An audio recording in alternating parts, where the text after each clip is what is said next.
미 항공우주국 나사에서 며칠 전부터 놀라운 발표를 하겠다고 예고해 많은 이들의 주목을 받았었는데요.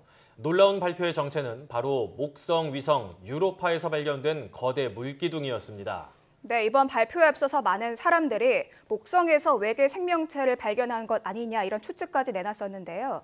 이 유로파에서 발견된 물기둥으로 외계 생명체가 존재할 가능성이 더 높아졌다고 볼 수 있을까요? 자, 이번 발표에 담긴 의미에 대해서 한국항공우주연구원 달탐사사업단 최기혁 단장 연결해 자세한 이야기 들어보겠습니다. 안녕하십니까? 예, 안녕하십니까?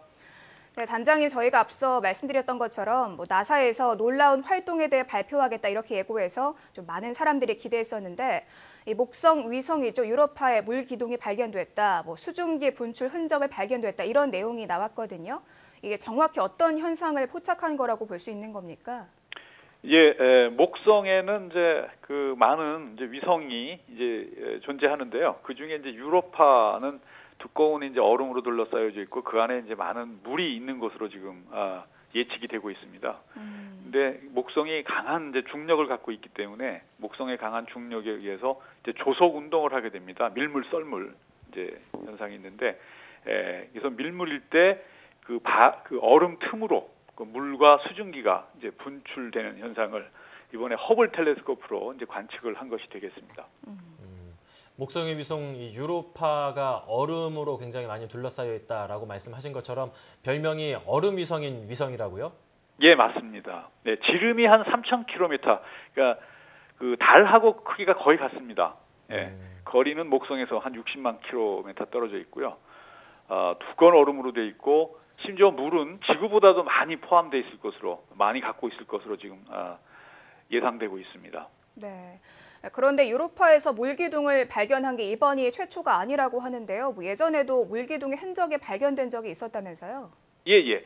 2013년에도 이제 물 분출 현상이 이제 발견된 적이 있었습니다. 예. 이로써 유로파 아래 바다가 있을 가능성이 훨씬 더 높아졌다라고 볼 수가 있을 텐데 나사의 발표 이후 참 많은 추측들이 있었습니다. 예전에도 이렇게 말씀하신 것처럼 물기둥이 있었기 때문에 이번 발견 혹시 바다에서 사는 생물, 인어 같은 게 발견된 게 아니냐 이런 의견들도 있었는데 이 정도 높이의 물기둥이라면 유로파에 어느 정도 물이 있을 것으로 추정이 되나요? 예, 그 지구의 바다의 깊이는 제일 깊은 데가 한 11km 정도 됩니다. 근데 유로파는 한 60km 깊이의 바다가 있는 것으로 지금 생각되고 있기 때문에요.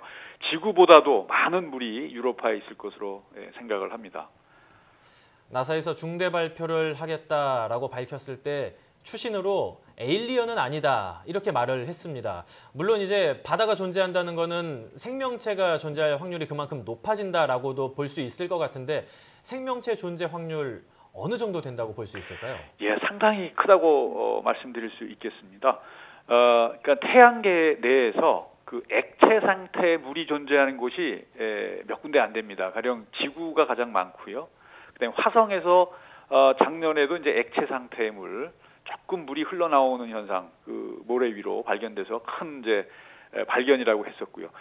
그러나 이제 유로파에는 그 두꺼운 얼음 밑에 엄청난 양의 액체 상태의 물이 있기 때문에 그 생명체는 그 액체 상태의 물이 가장 필수적입니다. 그래서 그 안에 생명체가 있을 확률은 상당히 크다라고 할 수 있겠습니다.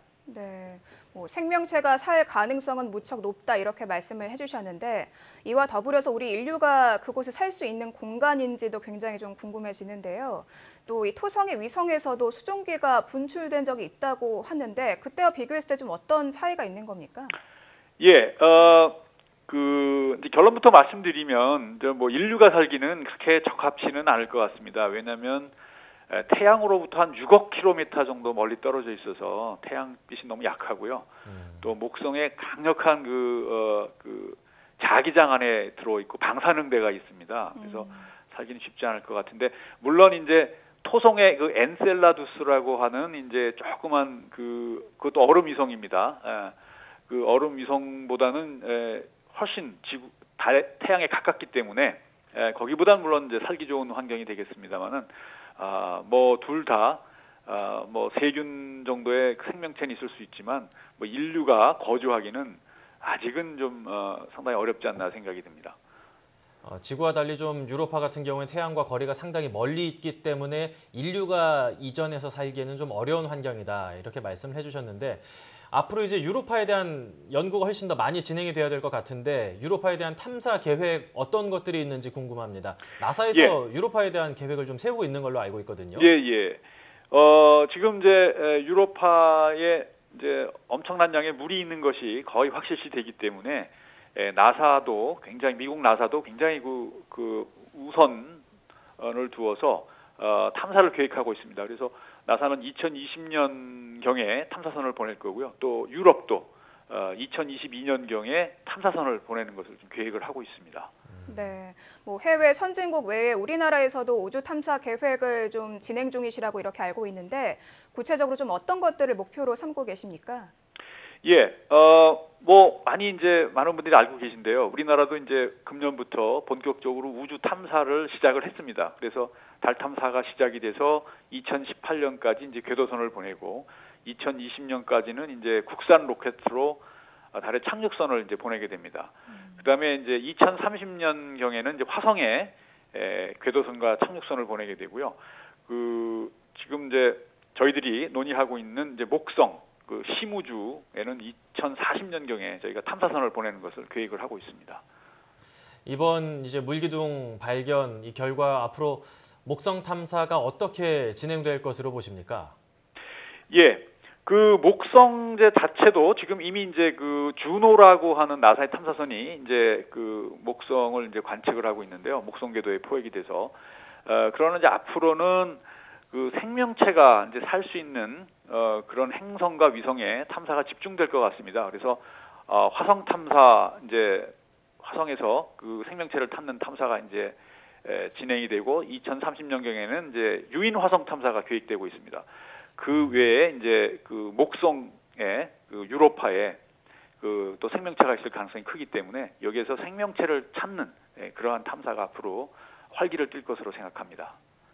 화성에 이제 또 유인 탐사선을 보내기 위해서 하와이에서도 연구를 하고 있고 또 이렇게 목성에서도 물기둥을 발견을 하면서 많은 우주 발견 성과들이 나오고 있는데 앞으로 더욱더 많은 자료들이 축적돼서 인류의 그 지적 호기심을 좀 더 채워나갈 수 있었으면 좋겠습니다.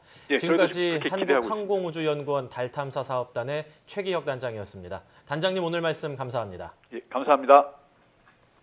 네, 이렇게 말씀을 듣고 보니까 신비로운 우주의 비밀이 하나둘씩 풀려나가고 있다 이런 생각이 드는데요. 앞으로는 우리나라가 좀 선두에 서서 우주의 비밀을 밝히는 데 중요한 역할을 했으면 좋겠습니다. 이번 발견에 대해서 이제 외계 생명체를 발견한 게 아니냐고 좀 기대를 하셨던 분들은 실망도 조금은 크지 않을까 이런 생각을 하는데 조금씩 이제 생명체 발견 가능성이 커지는 만큼 우리가 외계 생명체와 만났을 때 또는 그 환경에 발을 들였을 때 어떻게 해야 되는지에 대한 논의도 조금씩 자리를 잡아가야 되지 않을까 이런 생각이 듭니다.